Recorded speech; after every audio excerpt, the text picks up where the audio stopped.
begin with a slip knot.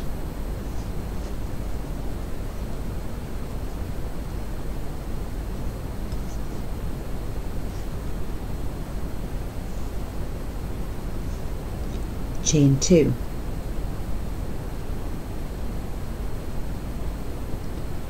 Make 6 single crochet in US terms or double crochet in UK terms into the first chain that you made.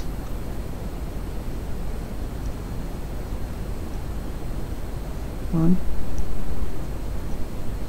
2, 3,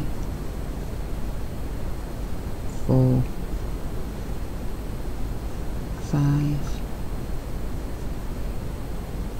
6. Pull the loop up a bit, remove your hook and insert your hook backwards under the top 2 loops from back to front of your first stitch, first single crochet that you made, and loop over your working loop, pull it a little bit tight so that you can then pull it through those 2 loops to the back of your work. If we have a look at the front of our circle, we'll see the 6 stitches, single crochets or double crochets, that we made in the ring, with this one joined with a little tiny line there that you can see. That is all that you will see of the join between the rows, but that is going to get covered over on the next round. The next stitches we're going to make are going to be made into the back loop only of these single crochets, and we're going to make 2 in each, so we're going to increase these 6 stitches to make 12 stitches, but we're not going to do it front facing, going round in a circle anti-clockwise. We're going to reverse the work from working front facing to back facing, so this next round is going to be worked clockwise from the reverse, coming back the other way. So we're going to work this way into the back loop. A little tip on how to handle your work when you're doing reverse stitches, mirror stitches like this. When you pick up your work with the back facing, put your hook in your loop and make sure that it's not crossed over and that you're working yarn. You can pull it from the back like that. Okay, and now if you just hold your string out the way, wrap your yarn around your little finger and then bring your yarn flat and put this finger underneath the string, and then your yarn, you can hold it with your back fingers and your yarn actually just pulls through like this. We're going to hook that back loop of the first stitch and insert our yarn, our hook towards us. Make sure your yarn is towards you as well, not at the back of the work like it normally is. It's in front of your work now. So once you've done that, you wrap your yarn around your hook towards you and just hold it above so it almost looks like you've wrapped it round twice, and then pull that loop through your working stitch backwards. So you've now got 2 loops on your hook and your yarn is still towards you. Now wrap your yarn around your hook away from you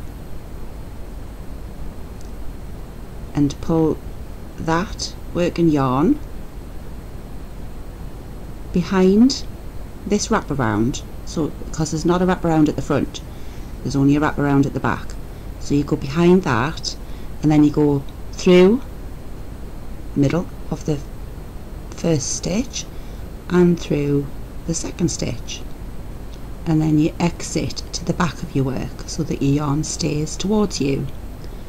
And we're going to make 2 of those in each single crochet. So reinsert from back to front, wrap the yarn away from you, pull it through away from you, wrap the yarn away from you, pull it through both loops, exit away from you. Continue 2 in the next stitch. What we're doing here is breaking the circle into 6 sections like a pie, and we are repeating the same 2 stitches into 1 stitch 6 times. So from now on, I'm just going to tell you and show you the first repeat, and then you can work from there, and I'm going to show you the chart to go alongside it. So carry on. It's a very smooth process with no pressure on your hands. I have trouble sometimes with my fingers. Used to do a lot of cake decorating and piping and things, and my hands seize up sometimes really badly. So it's just, there's no pressure on your hands, there's no gripping, there's no tightness, and so you just carry on going, 2 in each all the way around. And before I continue, I'll just turn it round and show you what's happening. The front of the stitch is facing the front of the work, and the back of the stitch is facing the back of the work. All of your yarn is twisted, all of your stitches are front facing, and this will makes a huge difference to your work, as you will see as we go on. So I'm going to continue. Now I've made these 12 stitches back facing, came all the way around here, and I'm showing you the front before we join. So you can see there is 2 in each, and it's left little things, but it's also left these front loops, and we're going to work into those front loops on the next round. Those stitches, the next stitches we make, are going to cover these stitches over. So when we make these stitches now in the back loop only, they're called off stitches because they get turned off, so you can't, they're not seen from the front, so they're switched off by the on stitches that are going to follow, and the on stitches are worked into these front loops, not into the top stitch as you normally do. So they're going to drop down, cover this row over, and we're going to work into that front loop next, and we've got 6 of those because we've left behind the front loops, we only worked into the back loops. So to join this, we're going to join the same way we did the first round, by going into the first, under the first top loops of the first stitch. So turn your work back over as that's the way you were working, make sure your loop's pulled up, and insert your hook. You want it to pull through to the front this time because you're going to be working front facing. So hook through both top loops of the first stitch, put your working loop over,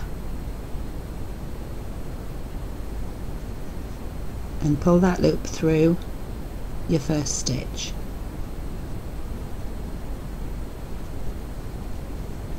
Now you can chain 1.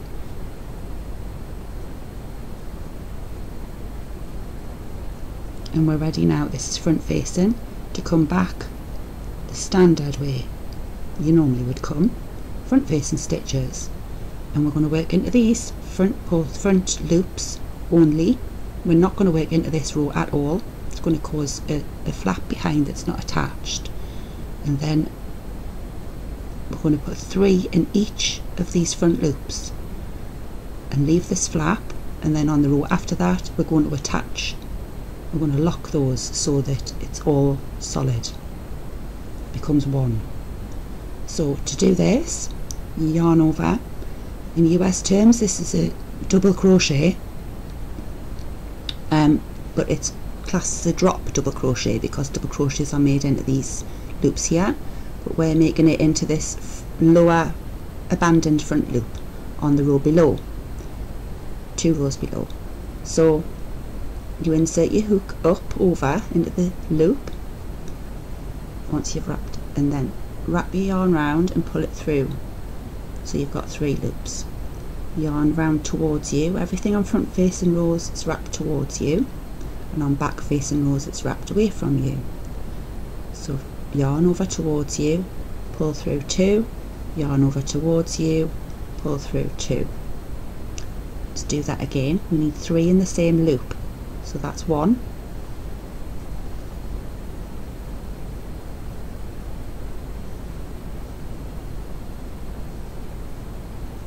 2,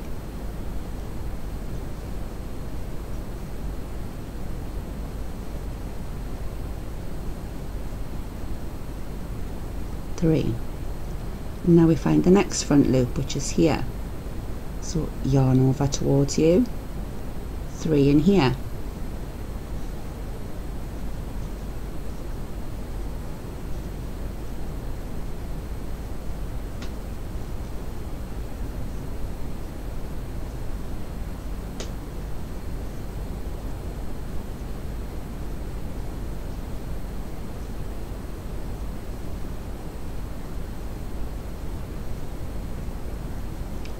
So that's 6 stitches now that have gone into 2 front loops, and we're going to do 3 in each loop, so we're going to end up with 18 stitches on this round, and then we're going to join again at the end into the first stitch at the beginning, pulling to the back of the work. So this is 2 sections, and the chart will be in the top corner to match, so you can see what we're doing for one section only, and then you repeat that section 6 times around the circle, like this, back to front, and then put your loop on, then tighten your yarn, then pull it through, and then you can chain one front ways and then turn it, or you can turn it and then chain one mirror ways in reverse. So now you can see this flap, you see? It's like a little, one of those sucker things that go, sticks on the table or something. Do you know what I mean? One of those sticky pads. Right, we're going to lock these together, these 2 rows. And if you look at the back row here, you've got the 2 loops, the 2 top loops that are both visible. They are facing forwards, so from the back you can only see one. But when you look carefully, the other one is there, and you can just put your hook down and pull that one up if you need to, and use the inner one rather than the outer one. It leaves a different effect. I'll find a picture and I shall insert the picture in the top of the screen to show you the differences. But anyway, I'm going to use the outer loop today, this one, not the inner loop. So we're going to be locking these stitches using this loop, and also the back loop of the front top row. So it's the 2 loops that stick up the highest on both respective rows that we're going to be using. The back loop of the front row, this one, and the back loop of the back row, this one. And the first stitch we're going to use is this one here.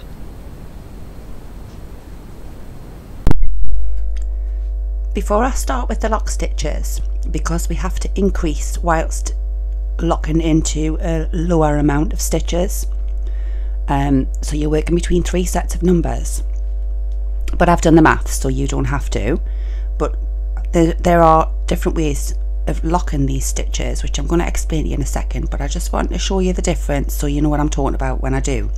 So this is if you lock every stitch, it makes a nice neat round circle and there's no flap at the back.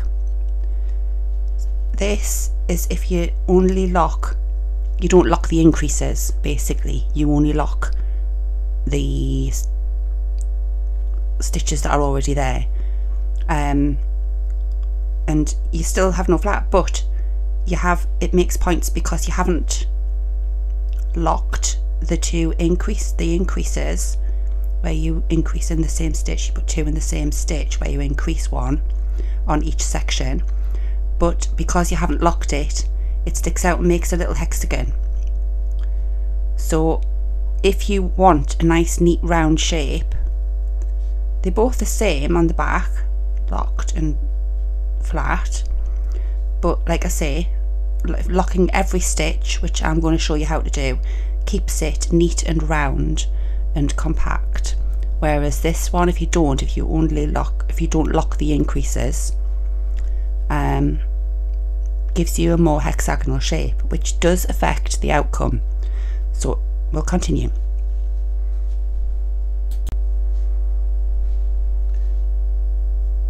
So the first loop, we're working into the back loops again for the lock stitches. The lock stitch is the same movement as we've been doing, but you're picking up 2 loops instead of 1. So we're going to take the back loop of the top row and the back loop of the bottom row. Be aware that your first stitch of the bottom row is tighter because you've joined your rows into it, it's pulled it tighter. So you have to be careful not to miss that stitch. And if you're working into the inner loop, you can see it there more prominently.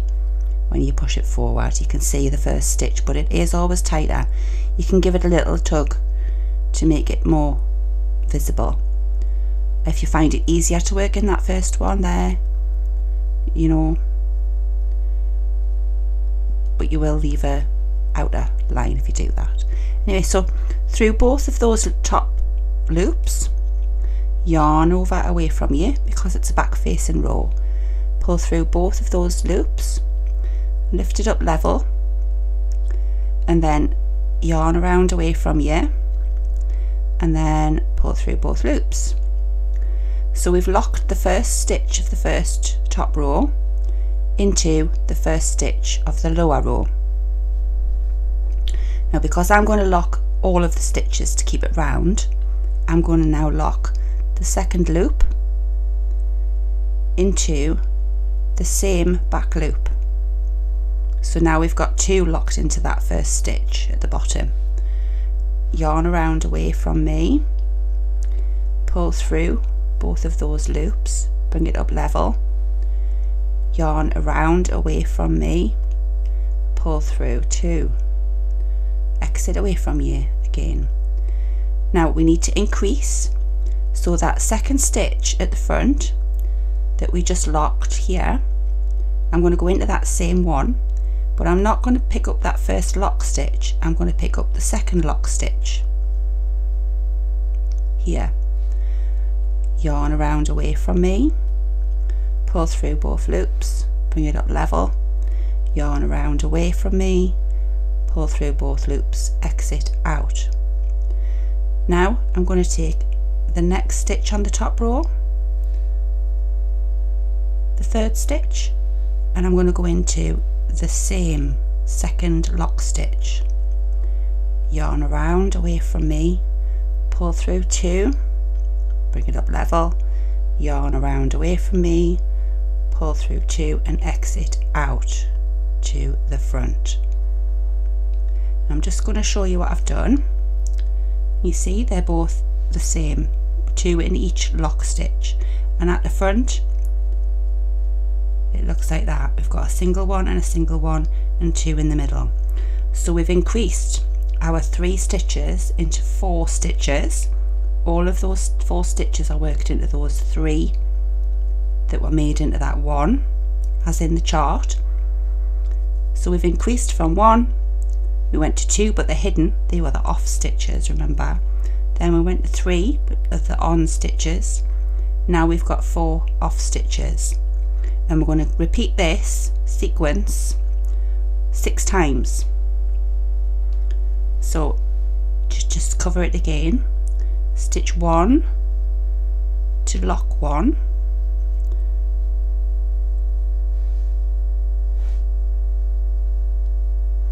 stitch 2 to lock 1,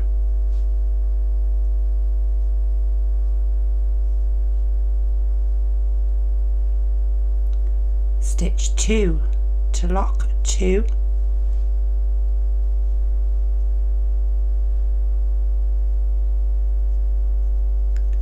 stitch 3 to lock 2,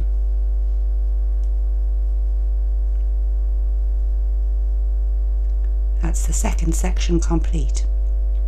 Now we have 8 stitches worked into 2 sections of 3 on stitches. So there's your Cro-faux centre circle, and now we're going to do something exciting with it, because the next stage we're going to do this. We're going to give it some texture, and we're going to make something very pretty. So this is the next row. It's Cro-faux.